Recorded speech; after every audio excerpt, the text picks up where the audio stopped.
Amis des kits chinois, bonjour. Alors, première semaine de reprise faite, et bah faut se remettre dedans.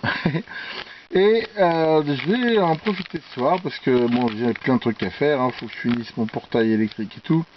Mais là je suis un petit peu fatigué, alors pour me délasser, je vais monter ce petit kit. Alors c'est quoi? C'est un petit kit à 10 € aidé, pour compris, qui contient une horloge électronique avec des gros afficheurs et son petit boîtier en acrylique. Voilà, c'est livré avec deux sachets scellés. Alors on va regarder un petit peu ce qu'il y a dedans. Ici,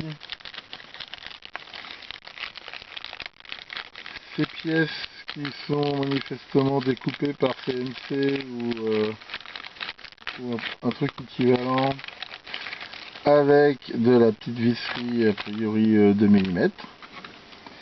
Donc voilà. Alors, et en plus il y a une protection pour pas rayer, donc ça c'est sympa. Donc voilà. Alors, je sais pas comment c'est découpé, si c'est jet d'eau ou laser ou je sais pas. Honnêtement je ne sais pas. Laser je pense pas parce qu'il y aurait des traces de cramé, je pense. Enfin honnêtement je sais pas. Enfin bon c'est très propre, Et donc bon faut que je regarde comment ça se monte, enfin c'est pas bien compliqué. Donc ça c'est le boîtier et on a un deuxième sachet, donc je vais mettre tout ça là-dedans pour pas perdre les pièces. Alors regardons un petit peu ce que ça va donner. Ce petit sachet qui contient un câble USB d'alimentation, 4 afficheurs assez importants avec un plastique de protection dessus, un circuit imprimé double face sérigraphié de très bonne qualité. Ensuite nous avons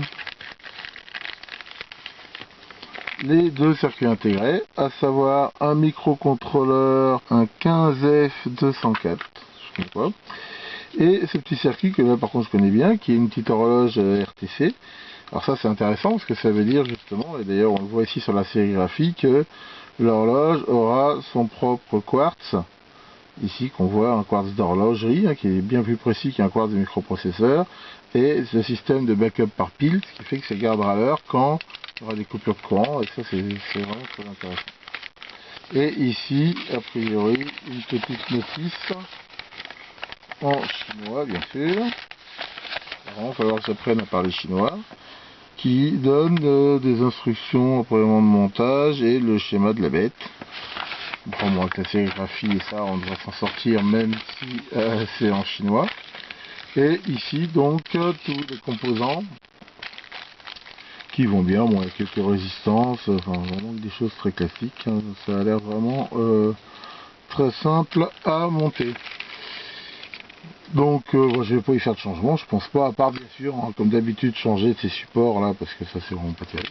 Donc voilà, je vais monter et puis on va voir un petit peu ce que ça donne. Et ben voilà, j'ai fini donc de monter ce magnifique kit. Donc ça se monte sans aucun problème, c'est relativement très facile, il n'y a pas beaucoup de composants.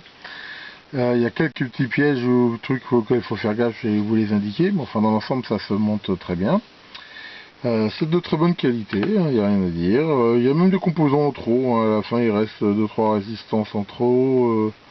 Enfin bon, c'est pas pareil, là il reste une vis. Donc le petit boîtier en acrylique est sympa, permet en plus de voir le montage à l'intérieur. Apparemment il y a une option qui est prévue, en fait il y a deux alarmes, ça peut soit commander ici un buzzer, et il y a une deuxième alarme qui peut commander un relais, mais le relais n'est pas fourni avec.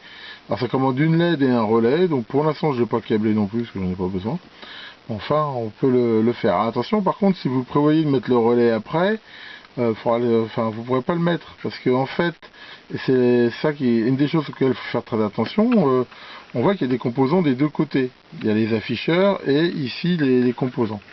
Une fois qu'on a soudé les afficheurs, les soudures ne sont plus accessibles.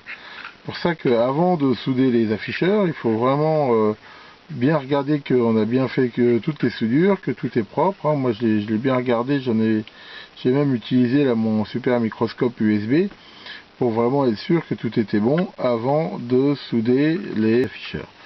Alors, il y a un petit composant ici qu'on voit qui est prévu pour sortir. D'ailleurs, il y a une petite fente ici dans le boîtier. Alors, pourquoi? C'est, bah voilà, on le voit ici, c'est que ça fait aussi thermomètre.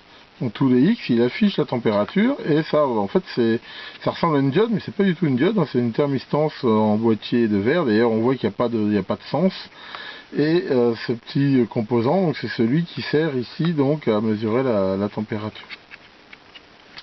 Voilà, sinon il n'y a pas grand chose à dire. Alors c'est sympa, on voit ici il y a une petite LDR, hein, c'est-à-dire une résistance qui dépend de la luminosité. Pourquoi? Parce qu'en fait il adapte automatiquement la luminosité de l'afficheur à l'éclairage ambiant. Par exemple, si on baisse ici la lumière, alors, je sais pas si on va bien le voir, mais voilà, là par exemple, enfin je sais pas si on le verra bien dans la vidéo, mais là je coupe la lumière, on voit que l'éclairage s'est nettement baissé, alors que quand ça revient, il va devenir ici plus fort. Voilà, alors je pense quel est le temps de réaction, voilà, toc, ici on le voit. Alors ça c'est assez sympa, ça veut dire que si on l'utilise comme réveil, eh ben ça évite d'être ébloui la nuit et de bien le voir ici quand il y a de la luminosité, donc ça c'est relativement sympa. Alors faut savoir que ce kit il existe en plein de couleurs, hein, rouge, vert, bleu. Je regrette un peu d'avoir pris bleu, parce qu'en fait c'est pas une couleur qu'on appelle très inactinique à l'œil. Et en fait rouge, surtout si en même temps on mettrait un par en rouge, ça ferait sans doute mieux ressortir. Je vais peut-être essayer de voir si je trouve un plastique transparent bleu, j'ai peut-être un intercalaire, un truc comme ça. Et je pense qu'en le mettant devant, ça améliorerait le contraste de lecture. Enfin bon, on arrive quand même bien à lire, c'est pas un problème. Donc pour l'instant comme ça, a priori, c'est pas fait pour être accroché à un mur, hein, c'est fait pour être posé sur quelque chose. Alors ce livret, ça s'alimente en 5 volts, hein, ça consomme que dalle, hein, ça consomme... ça consomme quoi, moins de 100 mAh, on va dire. Ça consomme, là je suis en train de regarder, allez, 50 mAh à tout péter. Ça consomme vraiment pas beaucoup. Et c'est livré en fait avec un câble et une prise ici USB, comme ça. Ce qui permet de la brancher sur n'importe quel alim ou chargeur de téléphone, voire même pourquoi pas sur un PC. Si on veut le poser sur un PC, par exemple pour avoir l'heure ou un truc comme ça. Alors ce qui est très intéressant, on voit, hein, c'est que le fait de débrancher et de le remettre, eh ben, c'est absolument pas gênant parce que il y a ce petit circuit ici d'horloge qui est très précis avec son propre quartz et la batterie. D'ailleurs le pic lui-même, hein, ici, lui n'a pas de quartz, c'est-à-dire qu'il marche sur son oscillateur interne, mais on s'en fout parce qu'il n'a pas besoin d'avoir une grande précision. À la limite, lui il drive le multiplexage et tout ça qui n'a pas besoin d'être très rapide. Donc voilà, sinon quoi d'autre à dire, bah rien de spécial, voilà, faut juste faire après, bah, c'est comme tout, faut être soigneux, faire attention, enfin ça se monte bien. Donc ça m'a coûté dans les 10 €, donc avec le boîtier, et c'est vraiment très bien, et ça fait un petit réveil qui est vraiment sympa, et elle a même la possibilité de commander autre chose. Bon, il n'y a pas de notice qui explique comment on est à l'heure, mais enfin je veux dire c'est une bêtise.